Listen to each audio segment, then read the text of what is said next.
श्री श्री माता जी की जय। श्री श्री माता जी की जय। ओम श्री गुरवे नमः।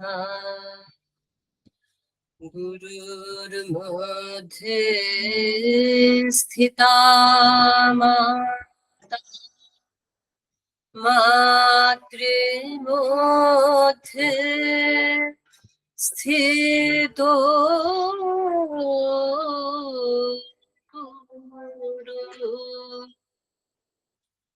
गुरुर्माता नमस्ते तु मातृगुरु नमामहम्।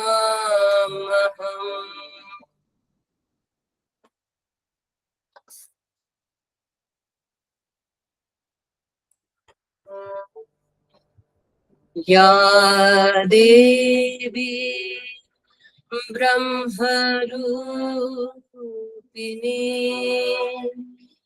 या वन्दिता शिवादिभिः शुभामा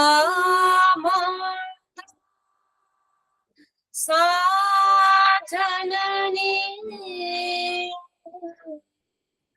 मातृगुरु प्रकीर्तिता भक्ति भावेन नित्य प्रणमामि स्तुता वन्दे वायो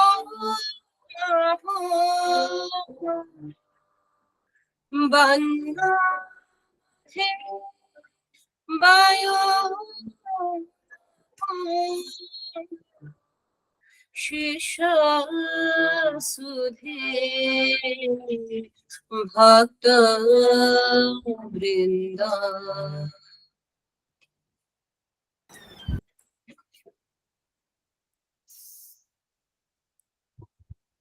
এবার আমি বাবিদির অনুরোধে তারই লেখা মাতৃলীলা কথা একটি পড়ে শোনাবো। এটি সম্প্রতি ঘটেছে। নববর্ষের দিন বেনারস আশ্রমে এই অভূতপূর্ব মায়ের লীলা সকলে দেখে অনুভব করে অত্যন্ত আনন্দ পেয়েছে। আমি সেটি পড়ে শোনাচ্ছি। সব ভাই বোনদের বাংলা নববর্ষের প্রীতি, শুভেচ্ছা ও ভালোবাসা জানাই। চারদিক থেকে নানা রকমের অশান্তির খবরের মধ্যেও এই বছর নববর্ষের দিন মামনি এক অপূর্ব লীলা করে আমাদের যেন আশ্বস্ত করে দিলেন তিনি আছেন, আমাদের জীবনের প্রতিটি পদক্ষেপ তিনি ঠিক করে রেখেছেন। আমাদের কোনো কিছুর জন্য চিন্তা ভাবনার দরকার নেই।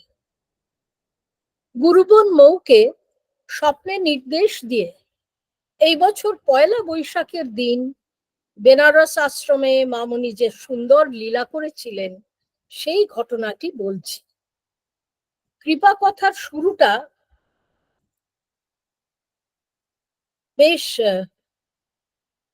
কিছুদিন আগে, ফেব্রুয়ারি মাসে মামনির জন্মোৎসবের কয়েকদিন আগে গুরুবোন মৌ একদিন স্বপ্ন দেখছে মামনি বলছেন, মৌ, বাদলের জন্য নববর্ষের দিন একটা ভালো করে ভান্ডারা দিতে হবে।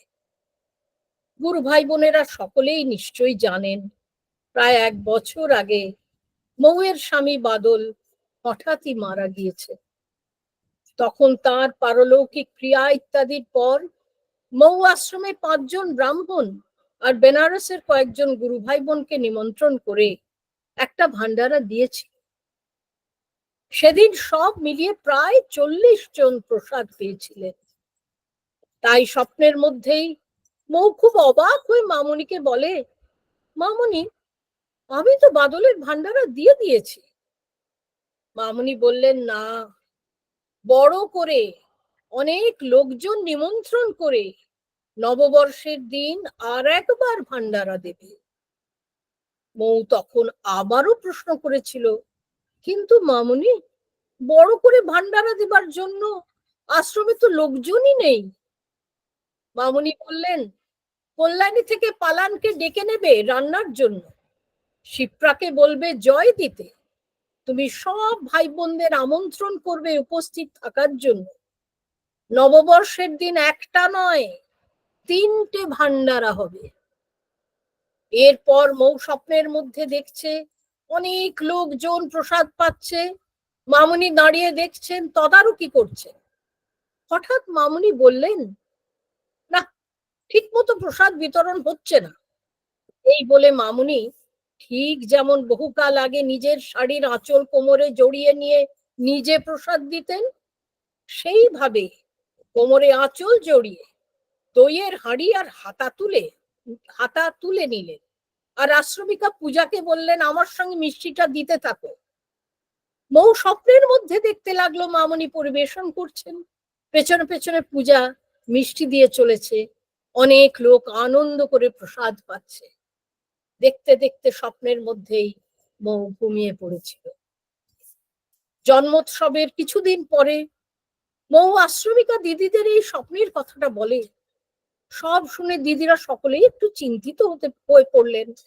মীরাদি বললেন, মৌ, 3টে ভান্ডারা মানে কি আরো 2জন পরিচিত মারা যাবেন? কে অসুস্থ, একটু খোঁজ খবর নিতে থাকো। প্রথমেই পালানকে বলে দেয়া হলো নববর্ষে বেনারসে আসতে হবে। মামুনি বলেছেন, পালানকে বেনারসে এসে বাদলের ভান্ডারার দায়িত্ব নিতে হবে। মৌ সব ভাই বোনেদের ফোন করে নিমন্ত্রণ করতে লাগলো নববর্ষে বেনারসে এসে ভান্ডারায় উপস্থিত থাকতে। আয়োজন করতে করতে মার্চ মাস শেষ হয়ে গেল, কিন্তু দ্বিতীয় বা তৃতীয় ভান্ডারা কে দেবে কিছুই বোঝা গেল না। মীরাদি শুধু বলছেন, মৌ, মামুনির কথার কখনো অন্যথা হয় না, দেখবি ঠিক 3টে ভান্ডারা হবেই। একটা একটা করে দিন পেরিয়ে যাচ্ছে, মার্চ মাস শেষ হয়ে গেল, কিন্তু কোনো মৃত্যু সংবাদও পাওয়া গেল না। সকলেই ভাবছে, আর 2টো ভান্ডারা কিভাবে হবে। নববর্ষের 7 দিন আগে ব্যাঙ্গালোর থেকে রঞ্জুদার গোপাদি ফোন করে জানালো নববর্ষে বাদলের ভান্ডারার জন্য সকলেই আসবে, এবং সেই সময় ওদের একমাত্র নাতির হাতে খড়িটাও দিয়ে দিতে চায়। নববর্ষের সকালে শিবানীদি কি নাতির হাতে খড়ি দিয়ে দিতে পারবেন? দিদিদের সম্মতি পেয়ে হাতে খড়ির সব ব্যবস্থার পর গোপা জানালো সেদিন সকালের ভোগটাও ওরা দিতে চায়। মৌ আর আশ্রমিকা দিদিরা সকলেই খুব অবাক। 2 নম্বর ভান্ডারাও তো ঠিক হয়ে গেল। মীরাদি বললেন, দেখবি 3 নম্বর ভান্ডারাও হবেই, মামুনি যখন বলেছেন তখন হতেই হবে। মৌ তখনও ভাবছে, ঠিক শুনেছিল তো, 3টে ভান্ডারা হবে, কারণ তখন নববর্ষের আর মাত্র 4 দিন বাকি। কোথাও থেকে ভান্ডারা দেবার মতো কোনো খবরও তো আসেনি। নববর্ষের ঠিক আগের দিন রাত্রে লালু ভাই আর লালি এসে জানালো নববর্ষের দিন সকালে ওদের নাতির মুন্ডন হবে, আর সেই উপলক্ষে ওরা রাতে একটা ভান্ডারা দিতে চায়। লালুর অনুরোধ শুনে বেনারস আশ্রমে সকলেই আনন্দে আত্মহারা হয়ে উঠে মামনির জয় দিয়ে আশ্রম মুখর করে তুলেছিল। নববর্ষের দিন 3টে ভান্ডারাই খুব সুন্দর ভাবে হয়েছে। দুপুরে 3টে পঙ্গত বসে প্রায় 150 জন প্রসাদ পেয়েছিলেন। পালানের রান্না, শিপ্রার জয় দেওয়া ঠিক মামুনি যেমন বলেছিলেন তেমন ভাবেই হয়েছিল। পূজার পায়ে খুব ব্যথা থাকা সত্ত্বেও পূজা 3টে পঙ্গতেই নিজে হাতে মিষ্টি বিতরণ করতে পেরেছিল। অপূর্ব আনন্দের লহর তুলে মামুনি নববর্ষের সূচনা করে দিলেন। জয় মা, জয় গুরুজির জয়। আমরা সত্যই ধন্য, এমন একজন মহাপুরুষের কাছে পৌঁছতে পেরেছি, তার আশ্রয় পেয়ে ধন্য হতে পেরেছি। জয় গুরু, জয় মা।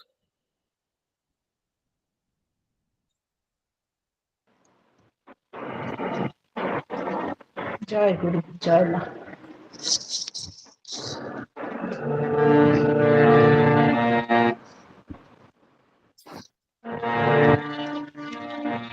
কে তোমারে জানিতে পারে, তুমি না জানালে পরে। কে তোমারে জানিতে পারে, বেদ বেদান্ত পায় না অন্ত, বেদ বেদান্ত পায় না অন্ত, খুঁজে বেড়ায় অন্ধকারে।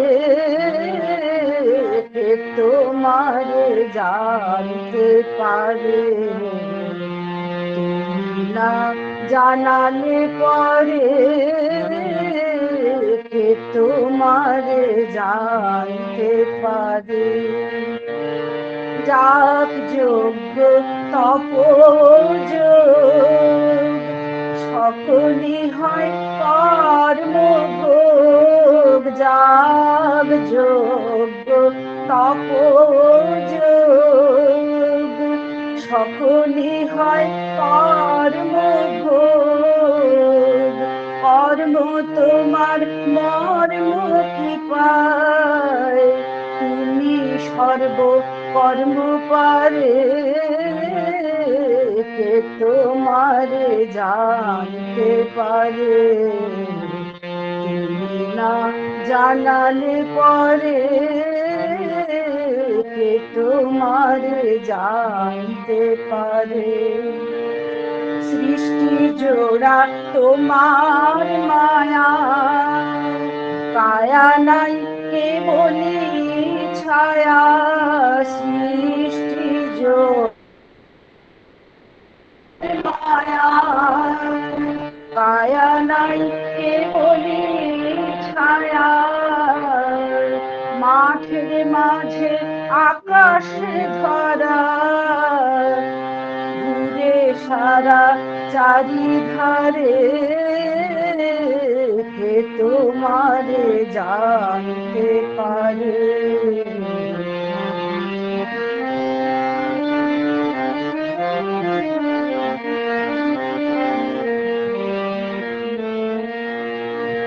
তুমি প্রভু ইচ্ছাময়। যদি তোমার ইচ্ছা হয়, তুমি প্রভু ইচ্ছাময়। যদি তোমার ইচ্ছা হয়, অসাধ্য সুসাধ্য তার। তুমি কৃপা করো যারে, কে তোমারে জানতে পারে। তব কৃপা আশা করি, রয়েছি জীবন ধরি। তব কৃপা আশা করি, রয়েছি জীবন ধরি। কৃপানাথ কৃপা করি, এসো বসো হৃদি মাঝারে। কে তোমারে জানতে পারে, তুমি না জানালে পরে। কে তোমারে জানতে পারে, বেদ বেদান্ত পায় না অন্ত, বেদ বেদান্ত পায় না অন্ত, খুঁজে বেড়ায় অন্ধকারে। কে তোমারে জানতে পারে, তুমি না জানালে পরে। কে তোমারে জানতে পারে।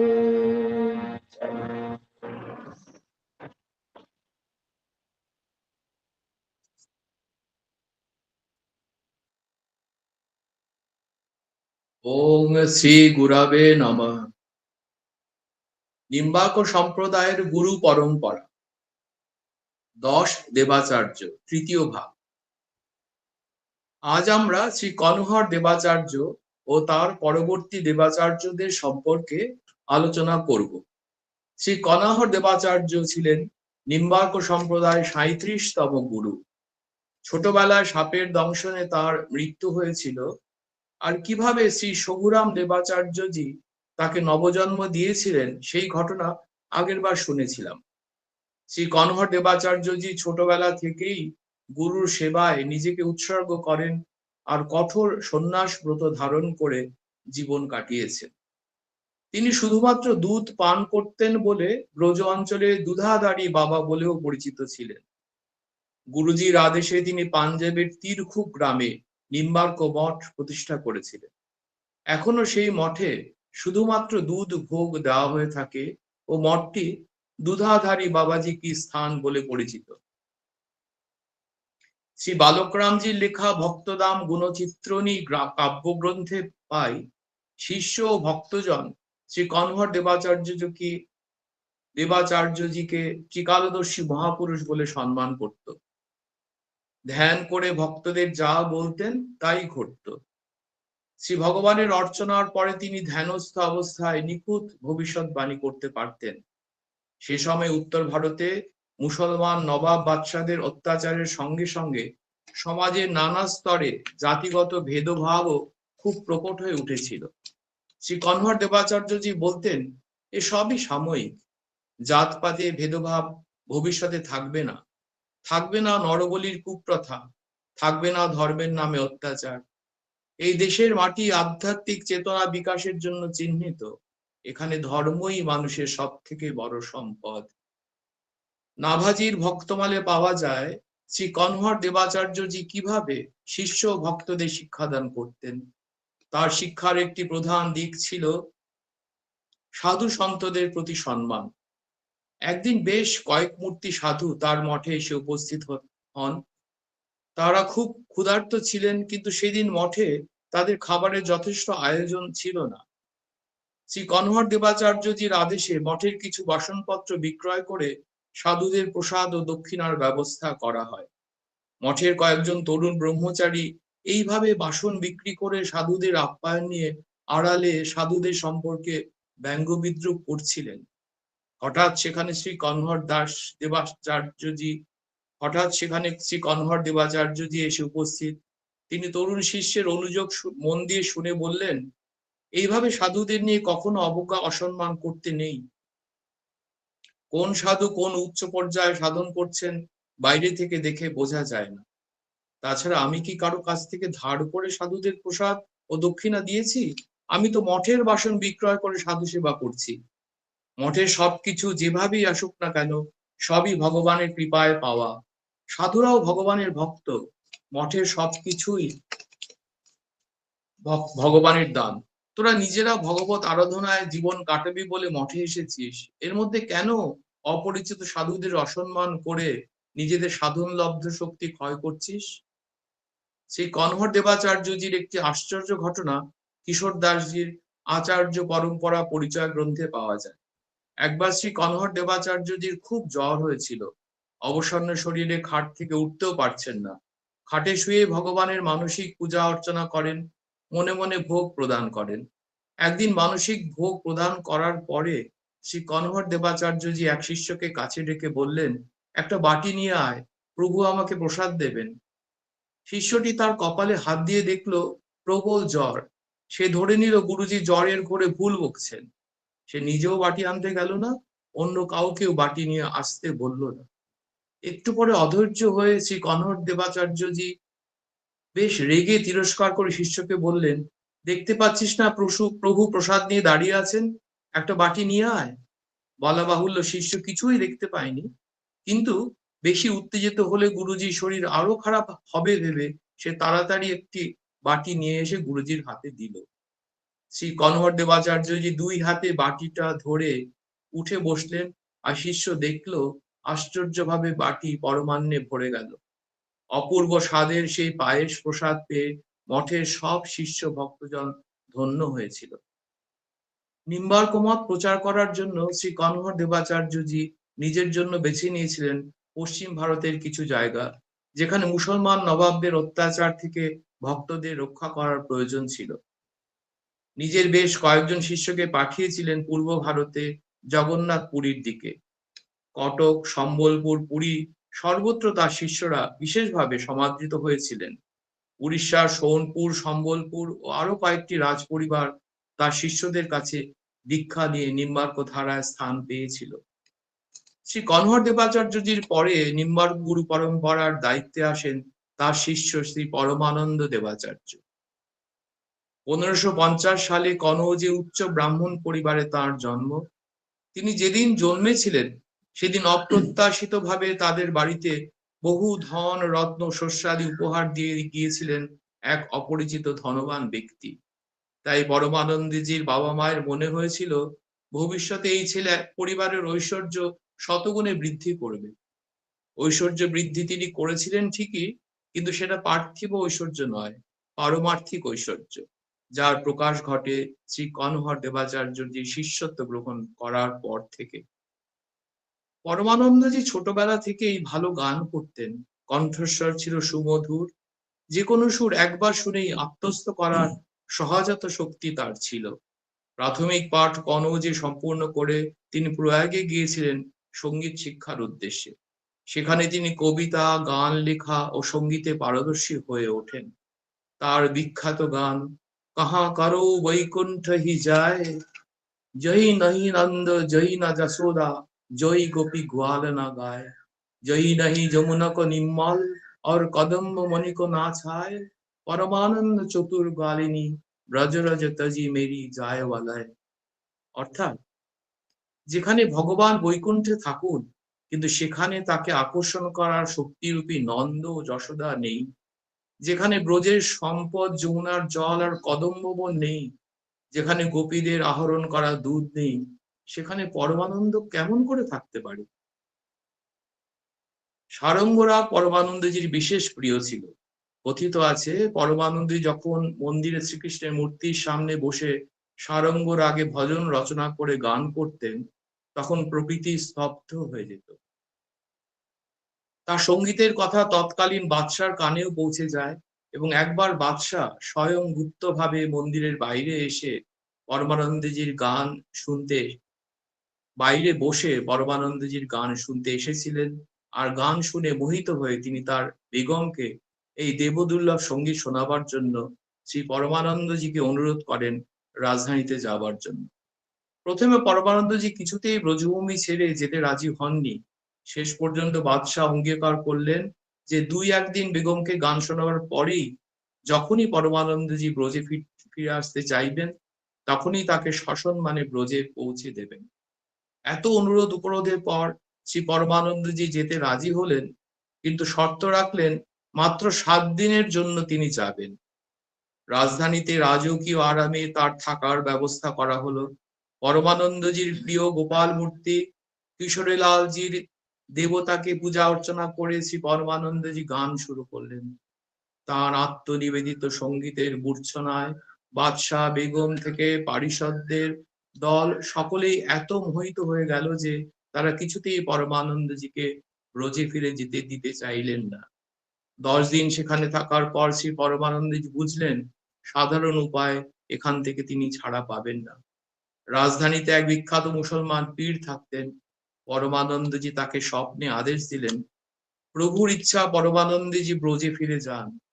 পরদিন সকালেই তার যাবার ব্যবস্থা বাদশাহ যদি না করেন তাহলে বাদশাহ অন্ধ ও কালা হয়ে যাবেন। পীর রাজসভায় গিয়ে এই বার্তা শোনানোর পর বাদশাহ রাজি হলেন শ্রী পরমানন্দজিকে ব্রজে পাঠাতে, কিন্তু তিনি পরমানন্দজির কাছে 2-3 দিন সময় চাইলেন। পরমানন্দজি সেই প্রার্থনা শুনলেন কিন্তু কোনো সম্মতি প্রকাশ করলেন না। পরদিন ভোর হতেই দেখা গেল বাদশাহ সত্যি অন্ধ ও কালা হয়ে গিয়েছেন। এরপর বাদশাহ পরমানন্দজির কাছে ক্ষমা চেয়ে আরোগ্যের অনুনয় করেন। পরমানন্দজি বলেন তিনি ব্রজের মাটিতে পা রাখার সঙ্গে সঙ্গেই বাদশার দৃষ্টি ও শ্রবণ শক্তি ফিরে পাবেন।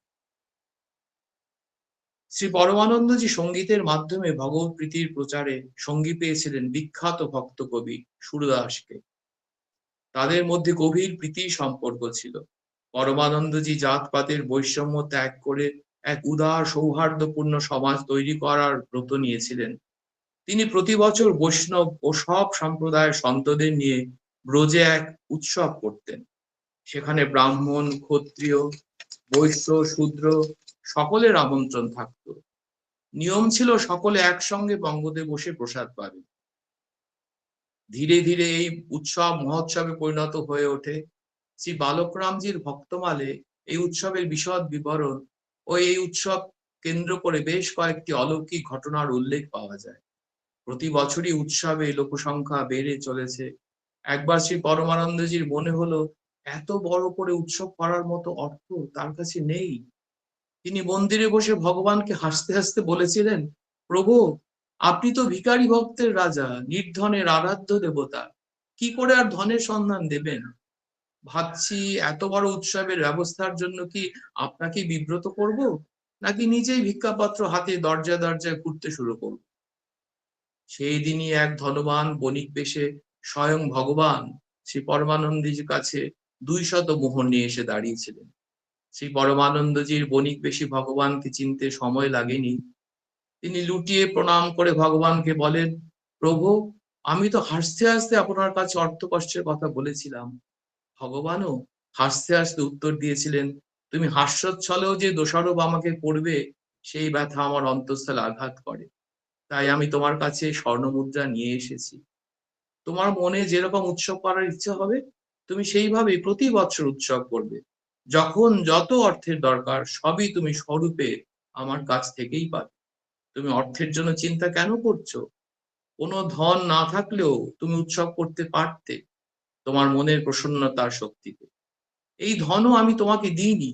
এই ধন ও এই অলৌকিক প্রদর্শন শুধুমাত্র তোমার মধ্য দিয়ে ভক্তবৃন্দকে মনে করিয়ে দেওয়ার জন্য যে নিষ্ঠার সঙ্গে ভগবত আরাধনার মাধ্যমে মনে যে প্রসন্নতা উপলব্ধ হয়, মনের সেই প্রসন্নতার শক্তির দ্বারাই ভক্ত ভগবানকে কাছে টেনে আনতে পারে। মন যখন প্রসন্ন নির্মল হয়ে ওঠে তখন আমি ভক্তের দাস হয়ে তার কাছে আসি। তোমার উৎসবের মধ্য দিয়ে তোমার শিক্ষাদানে ভক্ত যেন বুঝতে পারে অর্থ নয়, বৈভব নয়, অন্তরের প্রসন্নতাই তার আসল ধন। শ্রী পরমানন্দজির আগ্রহে বৃন্দাবনে শ্রী নিম্বার্ক মহাসভার প্রচলন ও সুদর্শন পত্রিকার মাধ্যমে নিম্বার্ক সম্প্রদায়ের প্রচার আরম্ভ হয়েছিল। প্রায় 500 বছর পরে সুদর্শন পত্রিকার দায়িত্ব বেশ কিছুদিন শ্রী সন্তদাস বাবাজি মহারাজের শিষ্য ও মামনির জ্যাঠুতো ভাই ভাইদার কাছে ছিল। শ্রী পরমানন্দজির বহু শিষ্য ছিল। দূর দূরান্ত থেকে ভক্ত তার আশ্রয় পাবার জন্য ছুটে আসতো। ডুঙ্গরপুরের মহারাজা তাকে রাজগুরুর সম্মান দিয়েছিলেন ও একটি গ্রাম দেবসেবার জন্য তাকে দান করেছিলেন। নিম্বার্ক গুরু পরম্পরার দশম ও শেষ দেবাচার্য উপাধিধারী সদ্গুরু শ্রী চতুর্চিন্তামণি দেবাচার্যের কথা আগামীবারে বলা হবে। জয় গুরু, জয় মা।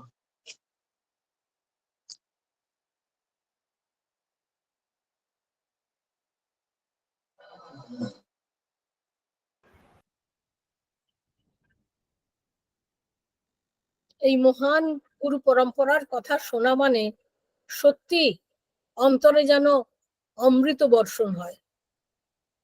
কাজে এই মুহূর্তে আজকে আসুন আমরা সকলে মিলে আমাদের সেই পরমারাধ্যা শ্রী শ্রী মাকে তার চরণে প্রার্থনা জানাই এবং আমাদের গুরু পরম্পরা, পরম পূজনীয় গুরু পরম্পরার চরণে আমাদের সকাতর নিবেদন জানাই। আসুন সকলে মিলে প্রার্থনা করি। তোমরা এসো, অবতীর্ণ হও, আমাদের পরিত্রাণ করো এই ভয়ঙ্কর অন্ধকার থেকে। আমাদের সকল অন্যায় অপরাধ ক্ষমা করে তোমাদের কৃপার উপযুক্ত করে তোলো।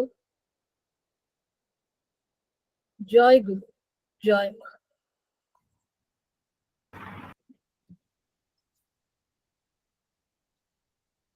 জয় গুরু। আমি এই গানটা শুরু করার আগে একটা ছোট্ট একটা কৃপার কথাই বলছি। নববর্ষে উৎসবে আমি গেছিলাম এবার বেনারস আশ্রমে। সেখানে গিয়ে মামনির জন্য একটা শাড়ি নিয়ে গেছিলাম। তো আমার খুব ইচ্ছে ছিল যে মামনি সেই শাড়িটা নববর্ষের দিন পরুক। তো যাই হোক, আমি তো নববর্ষে যাইনি, কিন্তু দেখলাম বৌদি সেই শাড়িটাই পরিয়েছে এবং সেটাই মামনির আসনে পরানো। আমি সেটা বৌদিকে বললাম যে আমি কাউকে কিছু বলিনি, সবাই তো শাড়ি দেয়, এটা একটা অন্যায় আবদার যে নববর্ষের দিন আমার শাড়ি দিয়ে পরিও। বলে মামনিকে তুই মনে মনে প্রার্থনা করেছিলিস, তাই মামনি দেখ তোর শাড়িটা পরেই নিচে নেমেছেন। আসনে যে শাড়িটা পরানো ছিল সেই শাড়িটা পরিয়েছি, আমিই বাদ করেছি। আমার খুব ভালো লাগলো এই নববর্ষের কথাগুলো আমার মনে পড়ে গেল। আমি বন্দনা থেকে একটা গান গাইছি, এটা মৌদিরই বারবার বলেছে যে শান্তি ভাইয়ের লেখা গানগুলো করিস, তাহলে অন্তত গানগুলো বেঁচে থাক, মানে ইয়ে হয়ে থাকবে। আমাকে শুনতে পাচ্ছ তোমরা? চরণ কমলে সুপেছি নিজেরে, আমার বাসনা কামনা। চরণ কমলে সুপেছি নিজেরে, আমার বাসনা কামনা। তব স্নেহ ডোরে বেঁধেছ মামরে, তব স্নেহ ডোরে বেঁধেছ মামরে, কি আছে আমার ভাবনা। চরণ কমলে সুপেছি নিজেরে, আমার বাসনা কামনা।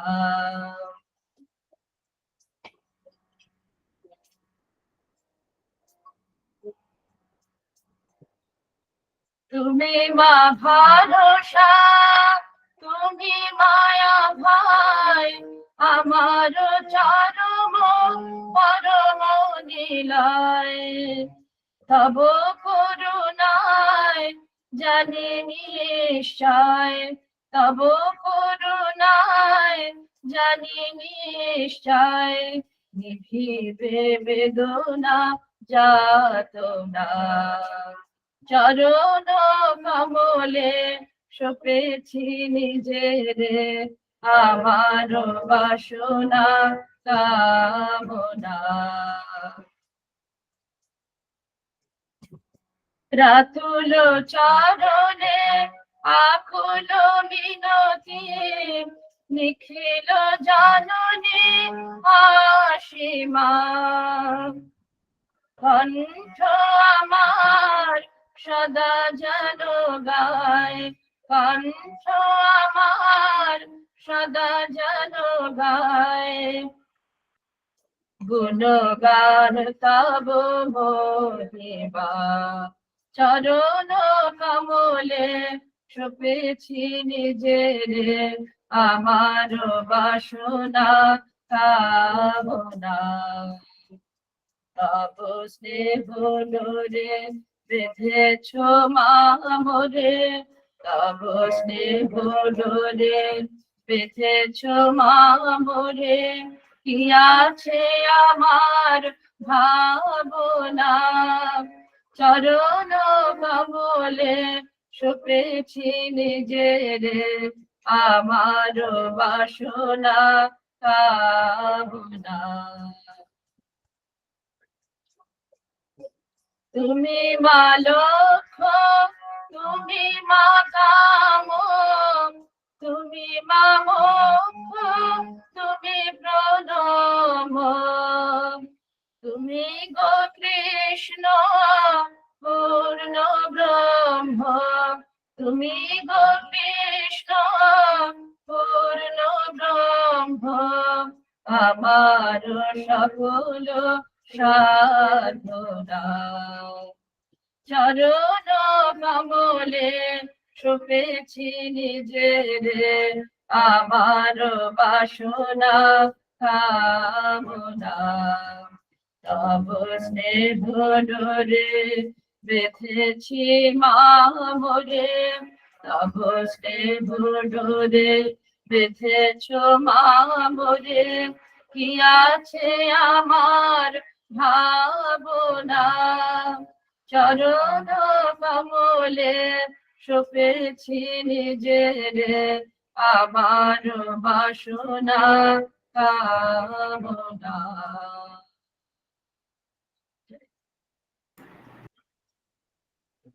শ্রী শ্রী মাতাজি কি জয়। গুরু পরম্পরা আমরা এত সুন্দর শুনছি, মানে যত শুনছি তত আমরা ভাবছি যে আমরা কত রিচ হেরিটেজ থেকে আসছি। একজন আমার মনে আছে একজন ফ্রেঞ্চ স্টুডেন্ট পিএইচডি করছিল বেনারসে, তো মামনির সঙ্গে দেখা করতে আসতো। তখন আমি একবার গরমের ছুটিতে গেছি, তখন ওকে দেখেছি। ও ইংলিশে ফ্রেঞ্চে কথা বলছে, কিন্তু মামনিও কি ল্যাঙ্গুয়েজে কথা বলছে জানি না, but she is following everything, সব বুঝতে পারছেন। তো ও যখন বেরোচ্ছে তো আমি জিজ্ঞেস করলাম যে এত বলে আমি ফিমেল গুরুজদের নিয়ে একটা মানে আমার থিসিস পিএইচডি। তো আমি বললাম অনেক তো আছে ফিমেল গুরু, তুমি আমাদের এই আশ্রমে শ্রী শ্রী শোভা মাতাজির কাছেই বা কেন এসছো? তো ওই মেয়েটা একটা কথা বলেছিল, বললো কারণ তোমাদের একটা খুব সুন্দর খুব বড় গুরু পরম্পরা আছে, আর প্রত্যেক জন খুবই মানে মানে উনি রিসার্চ করেছেন, প্রত্যেক জনের বারে উনি জানতেন, বলতেন যে আমি ওদের বারে শুনেছি পড়েছি, আর ওই হেরিটেজ আছে বলে আমি শুধু এখানেই আসছি। মামনির নামে ফ্রেঞ্চে লিখেছিল বইটা, অনেকে জানে বোধহয়। আজকে আমি আবার বাবাজি মহারাজের বই থেকে গুরু শিষ্যর সম্পর্কে কিছু বলছি। আর আমি জানি না এগুলো সবাই বুঝতে পারছে কিনা বা ভালো লাগছে কিনা, মানে শিষ্য কোয়েশ্চেন করেছে আর বাবাজি মহারাজ কি সুন্দর ওটার উত্তর দিয়েছে, তাতে আমরা অনেক মানে কিছু জানতে পেরেছি। When a disciple of a Satguru makes sincere efforts for self-rectification, the power of Guruji, the grace of great saints always come up to him for his assistance. এটা বাবাজি মহারাজ বারে বারে বলেছেন, যখনই কোনো সৎগুরু ডিসাইপল খুব সিনসিয়ার এফর্টস করে, তিনি গুরুজির পাওয়ার তো পাই, আর অনেক সাধুদের আশীর্বাদও পায়। একজন প্রশ্ন করছেন, which virtues enable a person to have the right to earn the grace of God?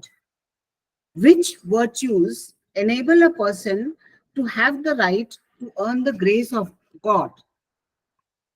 Babaji Maharajar uttore bolchen, the person who is very simple, not at all fraudulent, whose mind and speeches are of the same nature, that is, who internally and externally remains identical. A devotee of that nature is favorite of God. The divine grace always keeps away from crookedness. Even if there may be serious fault of his very frank, non-deceitful devotee, God forgives him. Hence, try to remove the crookedness of your mind.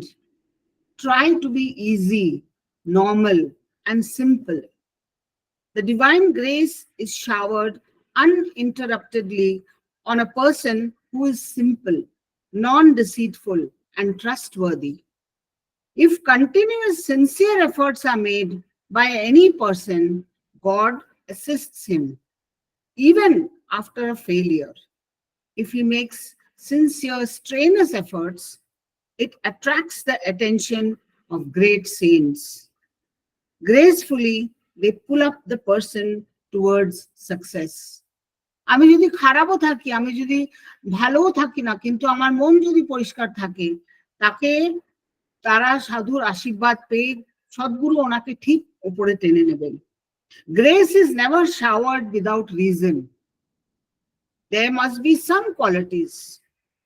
There is constant shower of grace. But if the receptacle remains overturned, grace falls out. Where will it be retained? মামনি বলতেন না, আমি তো বসেই আছি কৃপা করতে, কিন্তু তোমাদের কাছে ওই পাত্রই নেই যে আমার কৃপাটা তোমরা নেবে। এই মামনি বলেছেন এই কথা। Arekta simple question. Why does a person get afraid at the time of death? Just uttore bolchen Babaji Maharaj, just think of a river. Someone may get into it and swim. He can cross over to the other side by swimming. Another person does not know swimming. He does not want to get into water. At the same time, the person who knows swimming also does not want to plunge in the water all of a sudden. Similarly, a living being does not know where will he go after death. For this reason, he is afraid of leaving his body. Such a fear for a human being originates from the time immemorial. This instinct grows up in him right from the time of his birth. The real cause of fear is death. Does a person know the advent of his death? Why does a man become restless at the time of his death?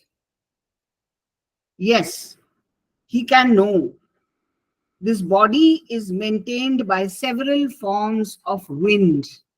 Vayu, আমাদের শরীরে যে নানান রকম বায়ু আছে। At the time of arrival of death, the wind starts leaving the body from the lower position of feet, নিচের থেকে হাওয়া ছাড়া। The portion which is left by the wind, like the feet, they paralyze. When the wind soars upwards, at that very time, the living being comes to know and it is pressing for leaving the body. But the person does not want to leave the body at all. Even after experiencing great sufferings, he wants to remain in the body and does not want to leave. এটা মধ্যে আরেকজন প্রশ্ন করেছে যে আমরা যদি জানি যে আমরা এই লোক থেকে খুব ভালো উপরের লোকে যাব, তাহলে সে যদি সেটা জানে তাহলে কি তার ভয় কমে যাবে? Do those who know that they will go to some celestial abode of a very high state retain such attraction for the body? Babaji Maharaj bolche, oh no. They know that this body is of no importance. It is merely an inert material. They delightfully leave the body. Gods come up to take them away. But due to inner feelings carried over from many past lives, a bit of fear of certain characteristics of the body may come up at the time, but it is temporary. The thought of the delightful abode where they will go, where they are due to go, come to their minds, and hence they remain happy and free from material attraction. একটা খুব important প্রশ্ন একজন করেছে, to those who have taken resort of Satguru through initiation, Naam Dikkhar ki, will Guruji pay visit to them and take them away with them at the time of their death? Babaji Maharaj answer pore onek mane bhalo laglo. Yes, Guruji will come and pay a visit to such a person, but not to everyone. To those who are yet to consume their sufferings, worldly enjoyments, etc., Guruji will remain invisible to them. They will be taken later after they have undergone all such enjoyments, sufferings, etc., completely in their following lives. Guruji ঠিকই আসেন, কখনো দেখা দেয়, আর তার যদি কোনো ভোগ থাকে তো উনি দেখা দেন না, কিন্তু থাকেন। এই আশ্বাস আমাদের সবাইকে, মানে আমাদের বিগেস্ট স্যাটিসফ্যাকশন যে আমাকে আমার গুরু নিতে আসবেই আসবে। Is it an offence? এবার একটু কয়েকটা প্রশ্নের জবাব নিয়ে একজন জিজ্ঞেস করেছে যে is it a offence to walk for carry on job? তো বাবাজি মহারাজ বলে, why? If you find it very essential for you, you can carry on your job while walking. Suppose you feel lethargic and sleepy, you can carry on your job while walking. মালার কথাও অনেকে জিজ্ঞেস করেছে, is it permissible for using rosary of beads for counting in such a condition? Yes, it is permissible. দুটো আরো ছোট প্রশ্ন. Besides these, Babaji Maharaj also said, you should know that the body is the chief organ of carrying on religious practices. শরীরে যদি না থাকে তাহলে ঠাকুরকে ডাকবো কি করে? So it is very important for the chief organ of carrying out religious practice is your body. It is God who is and also he believed that it is God who is the head of the family. Keeping such an idea in mind, you should do all your duties, considering them as service to the Almighty. আমাদের তো তা হয় না, আমরা কোনো কাজ করব ফ্যামিলির জন্যই তো বলবো আমি এটা করেছি, আমি ওটা করেছি, আমাদের মধ্যে সেই অহংটা থাকে। Actually, the sense that this is mine and that is yours, this gives rise to a sense of affinity or attachment. Babaji Maharaj খুব সিম্পল একটা মানে এক্সাম্পল দিয়েছে, just as a nurse who offers service to a patient, so also you are doing your duties to your son, daughter. Such should be the nature of your thought. If you can consider yourself simply as a servant, you will be free from all sorts of bondage.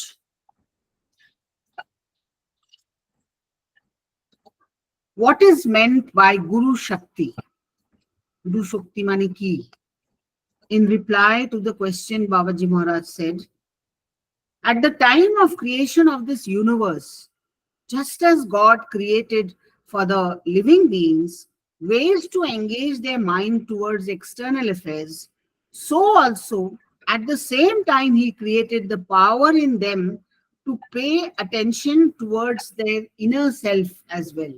আমাদের মধ্যে যে মানুষের মনুষ্য জীবন, যে ভগবান আমাদের মধ্যে বাইরের জিনিস আর এক্সটার্নাল জিনিস যেমন আমাদের সেন্স করতে শিখিয়েছে বা আমাদের মধ্যে আছে, সেরকম ভগবান কিন্তু পাওয়ার দিয়েছে আমাদের নিজের সেলফে দেখতে যে আমাদের কি পাওয়ার আছে, ওটা আমরা ইউজই করি না।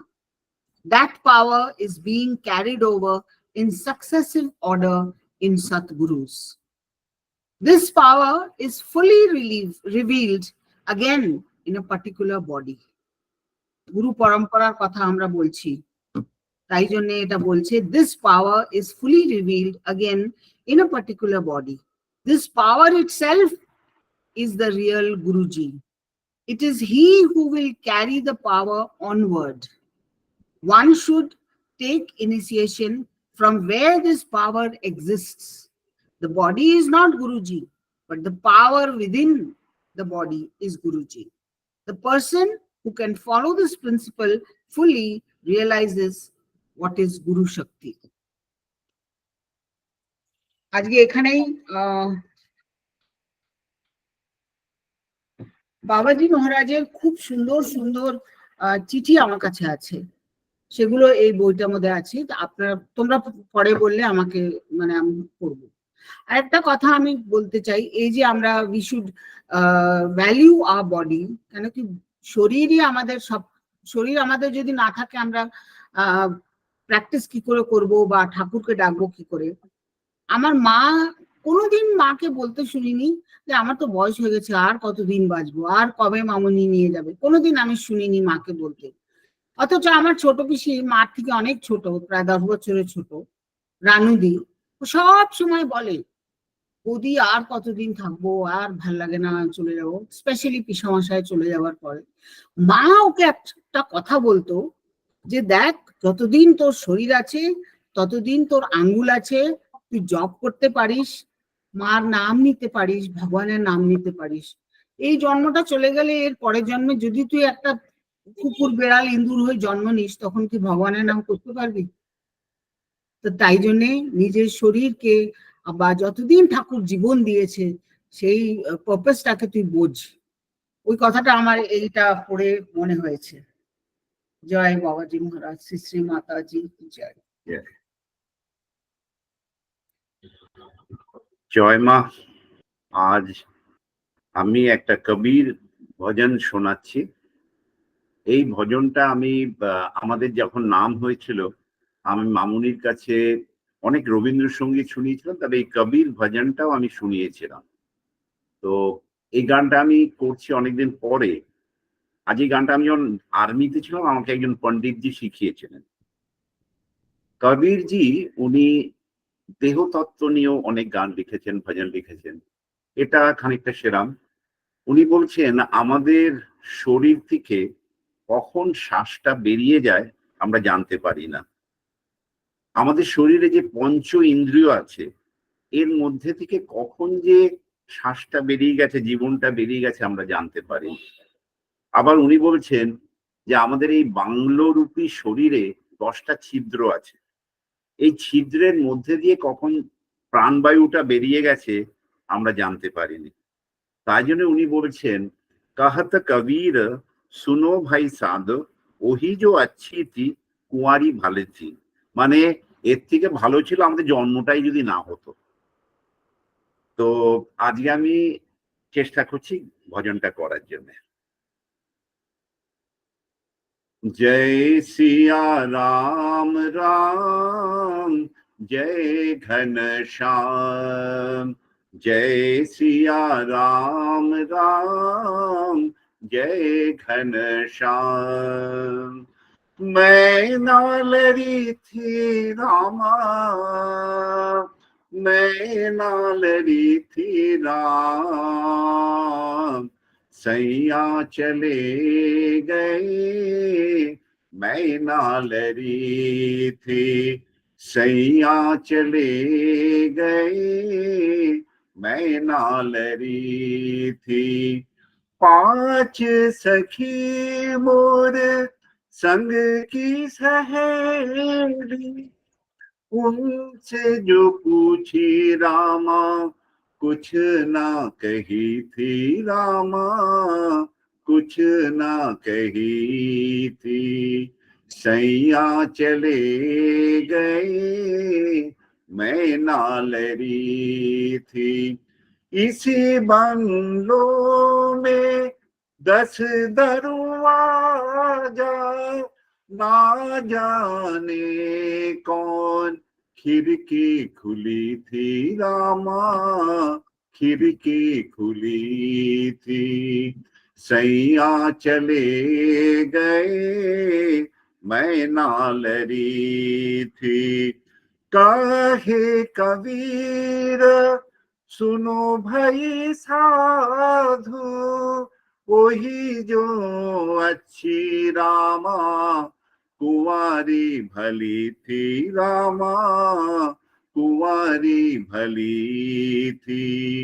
सैया चले गए मैं नालरी थी, मैं नालरी थी रामा, मैं नालरी थी राम, सैया चले गए मैं नालरी थी, सैया चले गए मैं नालरी थी। আবার এই গানটা লতা মঙ্গেশকর গেয়েছেন একটু অন্য সুরে। रंग महल की 10 दरवाजे, ना जाने कौन सी खिड़की खुली थी। सैया निकस गए मैं नालरी थी, सर पे बिठा के द्वार पे खड़ी थी। सैया निकस गए मैं नालरी थी, मैं नालरी थी रामा, मैं नालरी थी राम, सैया चले गए मैं नालरी थी। जय मां।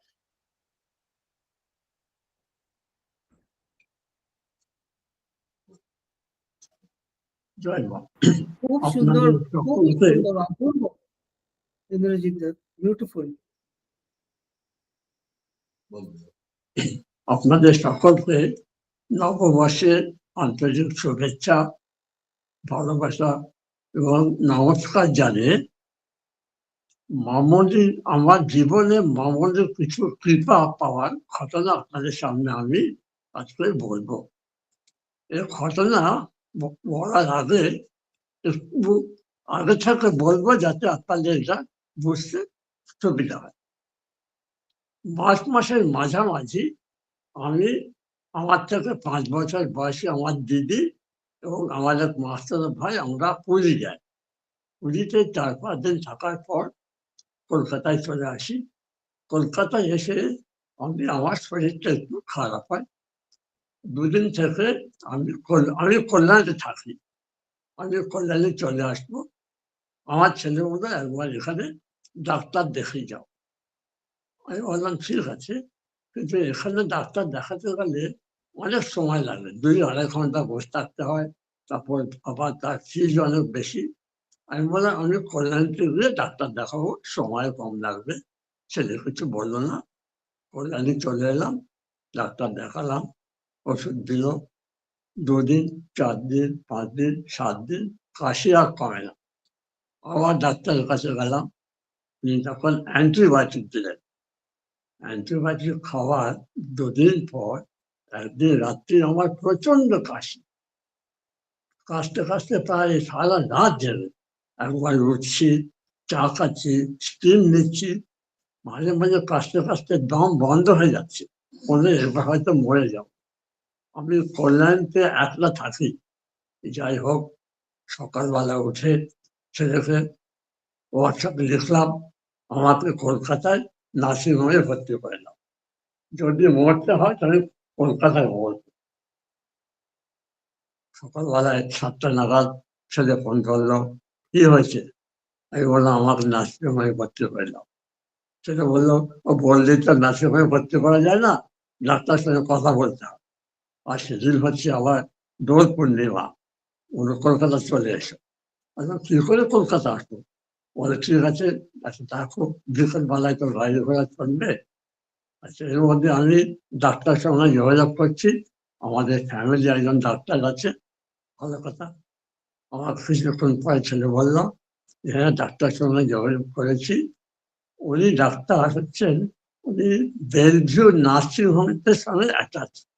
ওনার বাবাকে আমি দেখাতাম, উনি বিরাট বড় ডাক্তার ছিলেন, একে সাঁই, আনন্দকালী সাঁই, তার ছেলে। ছেলে বললো দেখো আমার নার্সিং হোমেতে 2টো পেশেন্ট আছে, আমি দেখতে যাব, সেখানে যদি তোমার বাবাকে নিয়ে আসো আমি দেখে দেবো। ভালো কথা।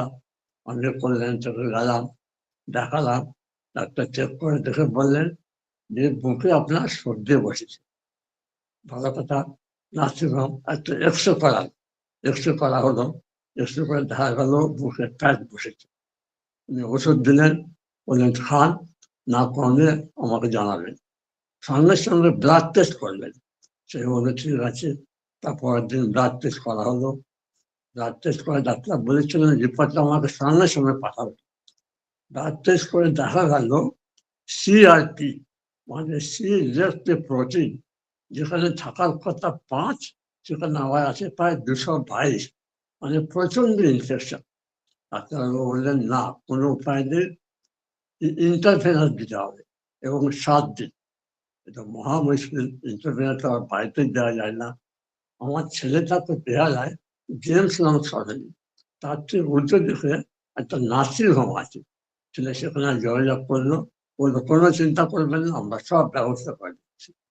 ছেলের বাড়িতে একটা master bedroom, that has been transfer to AC cabin. সেখানে আপনার স্যালাইন, তারপর আইভি, তারপর আপনার নেবুলাইজার সব দিয়ে বাড়িতে আমার ট্রিটমেন্ট আরম্ভ হলো। 7 দিন, ডাক্তার বললো 7 দিন আইভি দিতে হবে। ছেলে যেখানে থাকে সেই বাড়িতে একজন ডাক্তার থাকে, সে বললো একটু ইমিডিয়েটলি আইভি দিন, তারা লোক কোলাপস করে যাবে। আমার তো মনে খুব আনন্দ, কোলাপস করে গেলেই তো মুক্তি, আর কোনো উপায় নেই। যাক, কিন্তু আমার একটা মুশকিল হলো, আমার ড্রেসগুলো সব শুকিয়ে গেছে। একটা চ্যানেল একদিন প্রায় মানে 4 দিনে 4টে চ্যানেল চেঞ্জ করতে হয়েছে। আর এই চ্যানেল চেঞ্জ করা খুবই কষ্টকর। যাই হোক, কষ্ট করে তো নিলাম। নেওয়ার পর প্রত্যেক দিনে ব্লাড টেস্ট করে দেখা গেল 2 দিন পর ওটা কমে হয়ে গেছে 65। ডাক্তার সঙ্গে যোগাযোগ করা হলো, ডাক্তার বললো কন্টিনিউ করুন। করতে করতে 5 দিনের পর আমি আর নিতে পারলাম না। তখন ডাক্তারবাবু বললেন ঠিক আছে, বন্ধ করে ওরাল মেডিসিন দিন। আচ্ছা, এইবার ওনাকে দেখালাম, উনি বললেন আগের থেকে অনেক কমে গেছে, এটা নেমে গেছে প্রায় 9। ওনার সঙ্গে দেখা করার পর বললেন ঠিক আছে, আপনি কল্যাণে যেতে পারেন। আচ্ছা, এইবার শুনুন, এবার কিন্তু আমি ঘটনায় আসছি। কল্যাণে ফিরে যাবো, যে জায়গায় আমার চুলগুলো রাক্ষসের মতন হয়েছে, সেটাকে বললাম বাবা আমাকে চুল কাটতে হবে, আমাকে সেলুন নিয়ে যাবো। ছেলে আমাকে সেলুন যাচ্ছে। তার আগে ডাক্তার বলেছিলেন যে আপনার ব্লাড প্রেশারটা বেশি আছে, মনে হচ্ছে চিন্তা করছেন, আপনি ব্লাড প্রেশারটা মনিটর করবেন। ভালো কথা। সামনে নার্সিংহোম, সেলুনে যাওয়ার আগে নার্সিংহোমে গেলাম, ব্লাড প্রেশার চেক করালাম, নর্মাল। ওখানে টাকা দিলাম আমার মালিকের থেকে। সঙ্গে আমি এই ব্যাগটা নিয়ে গেছি, এই ব্যাগের মধ্যে আমার মানি ব্যাগ আছে, আমার মোবাইল আছে, জলের বোতল আছে। এই ব্যাগটা নিয়ে আমি সেলুনে গেলাম, চুল কাটলাম, সেলুনে বসলাম। সেলুন চুল কাটা হয়ে যাওয়ার পর ব্যাগ খুলে টাকা দিতে যাচ্ছি, দেখি ব্যাগে আমার মানি ব্যাগ নেই। আরে মানি ব্যাগ নেই? মানি ব্যাগের মধ্যে আমার এটিএম কার্ড, আমার প্যান কার্ড, আমার লাইসেন্স, আমার হেলথ ইন্স্যুরেন্স, আমার আধার কার্ড ফ্রি নেই। বুকটা ছ্যাঁচ করে উঠল। সেলুনে আর কোনো লোক নেই। আরে সে তো মহা মুশকিল। ছেলে ড্রাইভার পাঠিয়েছিল, ড্রাইভার কাছে বললাম ভাই তোমার টাকা দাও তো, ওই তো 500 টাকা নোট দিলাম। এতেই হবে। সেদিন বললো আপনি পরে দিয়ে যাবেন। গাড়ি করে বাড়ি ছুটলাম, বাড়িতে সব জায়গা খুঁজলাম, কোথাও মানি ব্যাগ নেই। কি করবো? আমি তখন পুরো নার্ভাস।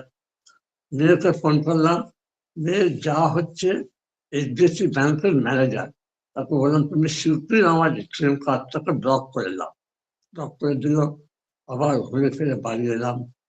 ছেলেকে ফোন করতে পারছি না, কারণ ছেলে মার্কেটিং আছে, খুব ব্যস্ত।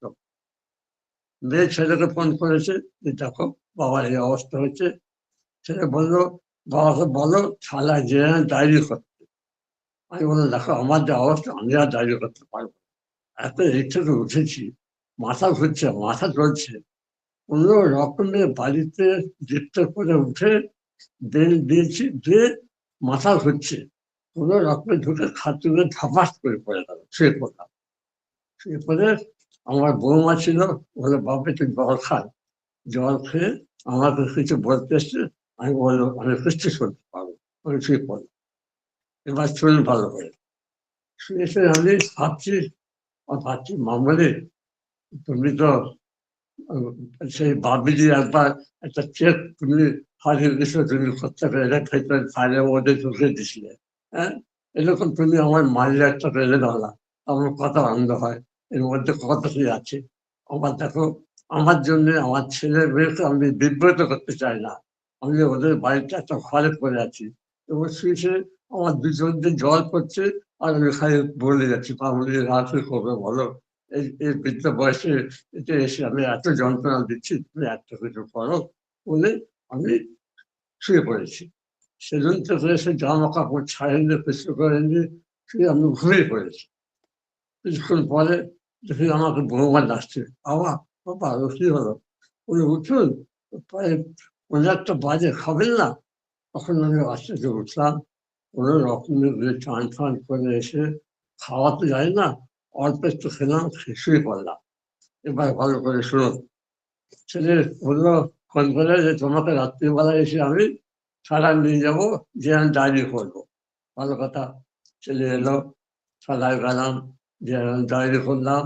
ডায়েরি করতে করতে থানা থেকে সেলুনে ফোন করলো যে তোমার সেলুনটা রয়েছে গাছের ভালো করে খোঁজো, কি ব্যাপার করে সেলুনওয়ালাকে খুব ধমকালো।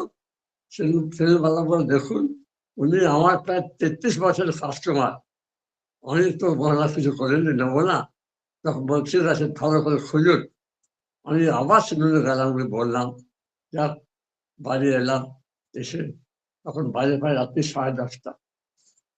ছেলে জামা কাপড় ছাড়ছে, হঠাৎ দেখে যে যেখানে সোফার কাছে আমার এই মানি ব্যাগটা পড়ে আছে, মানে এই হচ্ছে আমার এই মানি ব্যাগটা এই সোফার কাছে পড়ে আছে। খুলে দেখি যা কিছু সব কিছু ইন্টার। আমি সঙ্গে সঙ্গে কপাল ঠাকালাম, জয় মামনি তোমার কৃপা, ওই ঠাকুর করে প্রণাম করলাম। এ আশ্চর্য ব্যাপার, তার আগে বাড়িতে এসে তন্ন তন্ন করে খুঁজছি, সব জায়গায় খুঁজছি, কোথাও মানি ব্যাগ নেই। এবং বাড়িতে দুপুরবেলা ঝি এসেছিল ঘর মুছতে, সেও মুছে গেছে, সেও দেখতে পারেনি মানি ব্যাগ। এটা অলৌকিক ঘটনা ছাড়া কি বলবো। 1 নম্বর ভালো কথা, আমি তো এটা নিয়ে খুব খুশি, চলে গেছে কল্যাণী। কিন্তু আমার খালি মন, মানুষের মন তো বিশ্বাস হয় না, ভাবছি এটা সত্যি করতে পড়েছিল কি, হয়তো কেউ খেয়াল করেনি। একদিন রাত্রিবেলায় আমাকে ঘুম ভেঙে বলছে, তুই তোর মনে নেই তুই যে মানি ব্যাগটা নিয়ে গিয়ে যখন ব্লাড প্রেশার চেক করলি, এখান থেকে 50 টাকা দিলি, যে ও তোকে 30 টাকা দিল প্রেশার মাপার জন্য, ডাক্তার তোর বাড়িতে ছিল, তুই তো বাড়ির থেকে নিয়ে গেছিলি। বলে, হ্যাঁ সেটা ঠিক। ছেলেকে বললাম, ছেলে দেখেছ বাবা, হ্যাঁ এটাই বলে ঘটনা। ছেলে বলে, আমি অফিসে বসে বসে, ও খুব নারায়ণে ভাবতো, নারায়ণ শিব বা মামনি, বলে আমি অফিসে বসে জানাচ্ছি, দেখো দেখো বাবা তেরুনা গেছে, ওর খালি লাইসেন্সটা আর এটিএম কার্ড, এটা দুটো আমি চিন্তা করছি, যা হয় মামনি তোমরা ভালো বলে তাই করো, ঠিক আছে। দেখুন আমরা তো এখানে প্রায় চোখ বাঁধা কলুর বড়দের মতন করে বেড়াচ্ছি, ওনারা হাত বাইরে আছে, আমরা কিন্তু কেউ ধরার চেষ্টা করছি। সুতরাং এটা শেষ করার আগে আমি একটা কথাই খালি বলতে চাই, চোখ বাঁধা ভবের খেলায় বলছো হরি আমায় ধর, আঘাত দিয়ে কর মরে, এই তো আমার কর, চোখ বেঁধে ভবের খেলায়। জয় মা, জয় মা, তোমার কৃপা যেন সবসময় আমাদের উপরে থাকে।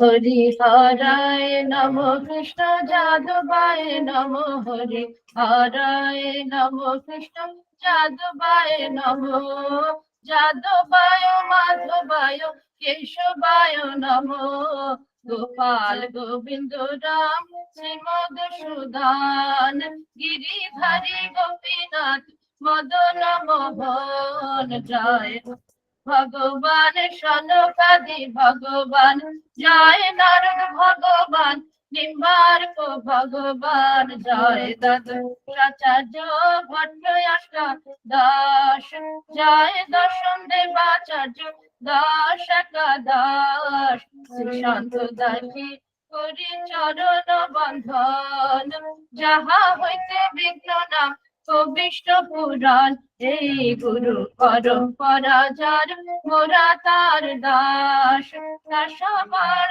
পদরেন মোর পঞ্চদাস, তাদের চরণ সেবী ভক্ত সানে বাস, জনমে জনমে হয় এই অভিলাষ, নিম্বার্ক সম্প্রদায় যাবে রোজে কইলে বাস, রাধা কৃষ্ণ নিত্য লীলা করিলে প্রকাশ, রোজে রাধা কৃষ্ণ নিত্য লীলা করিলে প্রকাশ, আনন্দে বল হরি ভজ বৃন্দাবন মনে, আনন্দে বল হরি ভজ বৃন্দাবন, শ্রী গুরু বৈষ্ণব পদে মজাইয়া মন, শ্রী গুরু বৈষ্ণব পদ করিয়াদ, নাম সংকীর্তন করে শ্রী মায়ের দাস, নাম সংকীর্তন করে শ্রী মায়ের দাস, নাম সংকীর্তন করেন শ্রীমায়ের দাস। হরে কৃষ্ণ কৃষ্ণ কৃষ্ণ হরে হরে, হরে রাম রাম রাম রাম হরে হরে, হরে কৃষ্ণ কৃষ্ণ কৃষ্ণ কৃষ্ণ হরে হরে, হরে রাম রাম রাম রাম হরে হরে, হরে কৃষ্ণ কৃষ্ণ কৃষ্ণ কৃষ্ণ হরে হরে, হরে রাম রাম রাম রাম হরে হরে, হরে কৃষ্ণ কৃষ্ণ কৃষ্ণ হরে হরে, হরে রাম রাম রাম হরে হরে, হরে কৃষ্ণ কৃষ্ণ কৃষ্ণ হরে হরে, হরে রাম রাম রাম হরে হরে, হরে কৃষ্ণ কৃষ্ণ কৃষ্ণ হরে হরে, হরে রাম রাম রাম হরে হরে, হরে কৃষ্ণ কৃষ্ণ কৃষ্ণ হরে হরে, হরে রাম রাম রাম হরে হরে, হরে কৃষ্ণ কৃষ্ণ কৃষ্ণ কৃষ্ণ হরে হরে, হরে রাম রাম রাম রাম হরে হরে, হরে কৃষ্ণ কৃষ্ণ কৃষ্ণ কৃষ্ণ হরে হরে, হরে রাম রাম রাম রাম হরে হরে, হরে কৃষ্ণ কৃষ্ণ কৃষ্ণ কৃষ্ণ হরে হরে, হরে রাম রাম রাম রাম হরে হরে।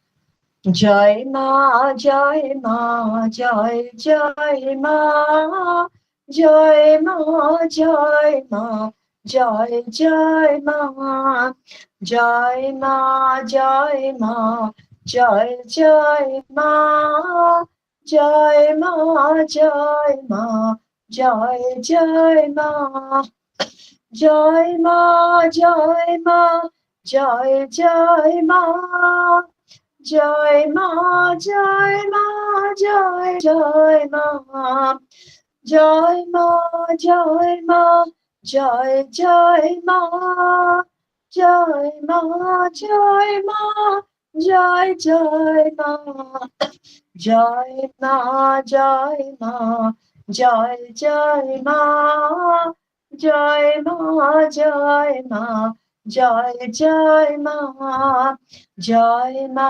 জয় মা জয় জয় মা, জয় মা জয় মা জয় জয় মা, জয় মা জয় মা জয় জয় মা, জয় মা জয় মা জয় জয় মা, জয় মা জয় মা জয় জয় মা, জয় মা জয় মা জয় জয় মা, জয় মা জয় মা জয় জয় মা, জয় মা জয় মা জয় জয় মা, মা মা মা মা মা মা মা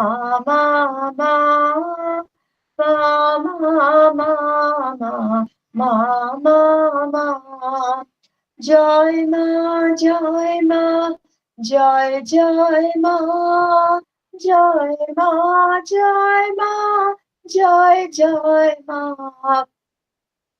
জয় মা জয় মা জয় জয় মা, জয় মা, জয় মা, জয় জয় মা, জয় মা, জয় মা, জয় জয় মা, জয় মা, জয় মা, জয় জয় মা, জয় মা, জয় মা, জয় জয় মা, জয় মা, জয় মা, জয় জয় মা।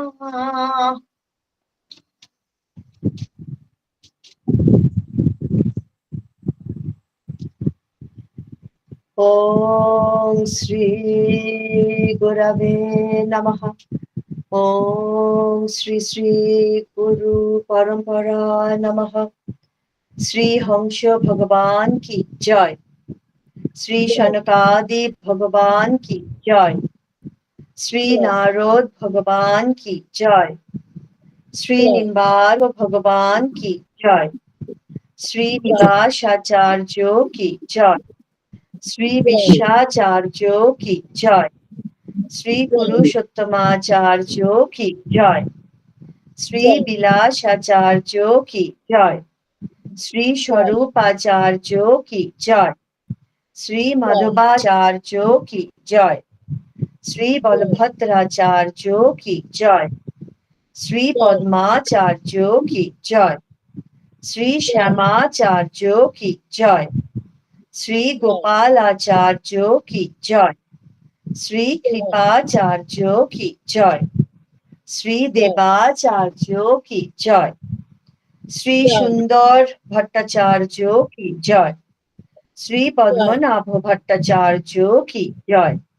श्री उपेंद्र भट्टाचार्यों की जय। श्री रामचंद्र भट्टाचार्यों की जय। श्री बामन भट्टाचार्यों की जय। श्री कृष्ण भट्टाचार्यों की जय। श्री पद्माकर भट्टाचार्यों की जय।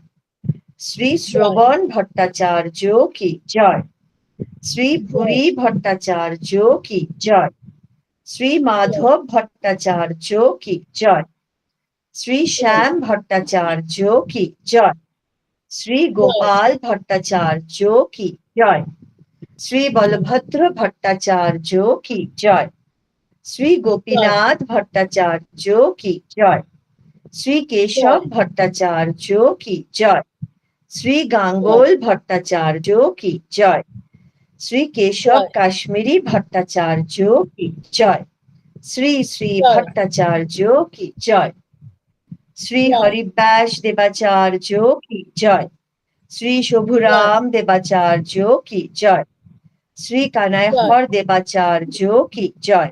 श्री परमानंद देवाचार्यों की जय। श्री चतुर चिंतामणि देवाचार्यों की जय। श्री मोहन देवाचार्यों की जय।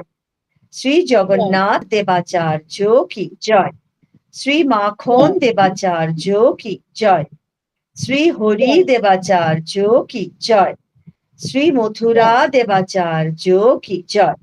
श्री स्वामी श्यामलदास जी की जय। श्री स्वामी हंसदास जी की जय। श्री स्वामी हीरादास जी की जय। श्री स्वामी मोहनदास जी की जय। श्री स्वामी नैनादास जी की जय। श्री स्वामी इंद्रदास जी की जय। श्री स्वामी बजरंगदास जी की जय। श्री स्वामी गोपालदास जी की जय। श्री स्वामी देवदास जी की जय। श्री अक्षर स्वामी रामदास काठिया बाबा जी महाराज जी की जय। श्री अक्षर स्वामी संतदास बाबा जी महाराज जी की जय। अनंत श्री शोभा माता जी की जय। श्री श्री माता जी की जय। श्री श्री माता जी की जय। श्री श्री माता जी की जय। श्री श्री माता जी की जय। श्री श्री माता जी की जय। जय जय जय। প্রথমেই বলি আজকে আমি এর আগের বার বলেছিলাম যে দুদিন পরেই বুদ্ধ পূর্ণিমা, আমরা একটু বুদ্ধদেব সম্পর্কে আজকে বলবো টলবো, এসব প্ল্যান করা ছিল, কিন্তু দেখো মামনি নিজের মতো করেই যেটা সাজান, মামনির কথা দিয়েই পুরোটা সাজানো হয়ে গেল। আর বিশেষ করে সিনহাদা যে এসে বলতে পারবেন, এটা যে উনি খুব অসুস্থ ছিলেন সেটা আমি জানতাম, উনি যে এসে এরকম ভাবে বলতে পারবেন, সত্যি মামনির বিশেষ কৃপা। সত্যি আরেকটা ছোট্ট ঘটনা বলে দিই, কিছুদিন আগে আমাদের গুরু বোন ইন্দ্রজিতের বৌদি কলি, ও একটা স্বপ্নে দেখেছিল ওর বাড়িতে অনেক লোক এসেছে, মিলন মন্দির হচ্ছে। তো তারপরে ওর ইচ্ছে হলো বাড়িতে মিলন মন্দির করে, ও বেনারসেও কথা বলেছে, তারপরে দিদিদের সঙ্গে ওদের কাছ থেকে মত নিয়ে, যোগেন্দার কাছ থেকে মত নিয়ে আগামী রবিবার দিন ওর বাড়িতে, ইন্দ্রজিতের বাড়িরই একতলাতে আমাদের মিলন মন্দিরটা হবে, এরকম কথা হয়ে আছে।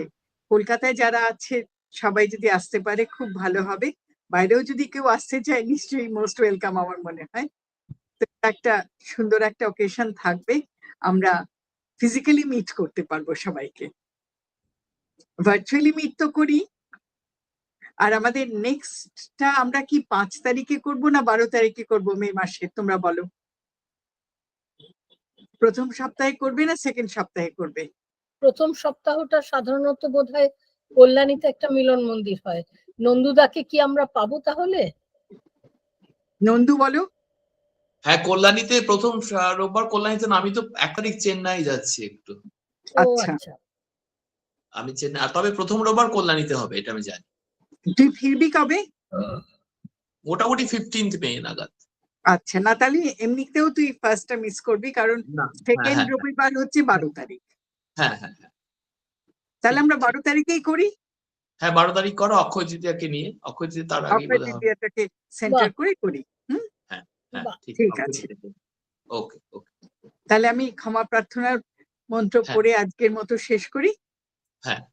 ত্বমেব মাতা চ পিতা ত্বমেব, ত্বমেব বন্ধুশ্চ সখা ত্বমেব, ত্বমেব বিদ্যা দ্রবিণম ত্বমেব, ত্বমেব সর্বম মম দেব দেব। আবাহনম ন জানামি বিসর্জনম, পূজাঞ্চৈব ন জানামি ত্বম গতি পরমেশ্বর। ওম মন্ত্রহীনম ক্রিয়াহীনম ভক্তিহীনম यदच्युतं तत्सर्वं क्षम्यतां देव, दीनं माम् आत्मसात् कुरु।